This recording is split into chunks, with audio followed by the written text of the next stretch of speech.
ஏக இறைவனின் சாந்தியும் சமாதானமும் நம் அனைவர் மீதும் என்றென்றும் நின்று நிலவட்டுமாக. அன்பானவர்களே, இஸ்லாம் என்றால் என்ன? இஸ்லாம் என்ற சொல்லிற்கு அமைதி, சமாதானம், கீழ்ப்படிதல் அல்லது கட்டுப்படுதல் அல்லது முழுமையாக அர்ப்பணித்தல், தன்னை அர்ப்பணித்தல் என்பது அதனுடைய பொருளாகும். என்றாலும் மார்க்கத்தில் இஸ்லாம் என்பதற்கு ஒருவர் தன்னுடைய விருப்பு வெறுப்புகளை முழுமையாக அவரை படைத்த இறைவனின் கட்டளைகளுக்கு ஏற்ப தன்னை அர்ப்பணித்து கொள்வதற்கு சொல்லப்படும்.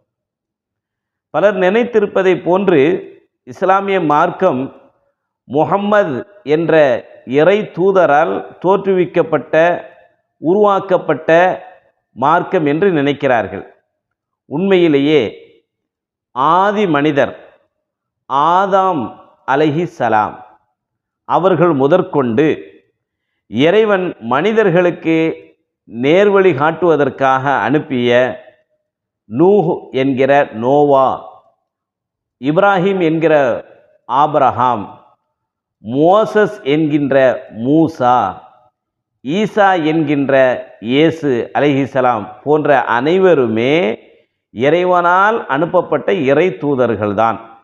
இவர்கள் அனைவரும் போதித்தது ஓரிரை கொள்கையை கொண்ட இஸ்லாம் என்ற மார்க்கத்தை தான் அவர்கள் போதித்தார்கள். இறைவனுடைய மார்க்கத்தை தான் போதித்தார்கள். இஸ்லாம் என்பது மனிதகுலத்திற்காக படைத்த இறைவனால் உருவாக்கி கொடுக்கப்பட்ட வாழ்வியல் நெறிமுறை சித்தாந்தம்தான் என்பதை புரிந்து கொள்ள வேண்டும்.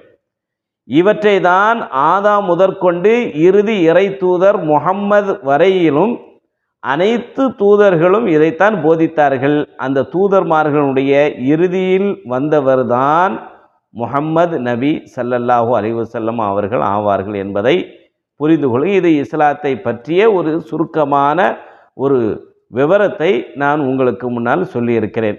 இதில் ஏதேனும் உங்களுக்கு சந்தேகங்கள் இருந்தால், விளக்கங்கள் தேவைப்படுமேயானால் தாராளமாக ஸ்க்ரீனில் தெரியக்கூடிய நம்பரில் நீங்கள் கான்டாக்ட் பண்ணி நீங்கள் அது குறித்த விவரங்களை நீங்கள் கேட்டு தெரிந்து கொள்ளலாம் என்பதையும் இந்த நேரத்தில் தெரியப்படுத்திக் கொள்கின்றேன்.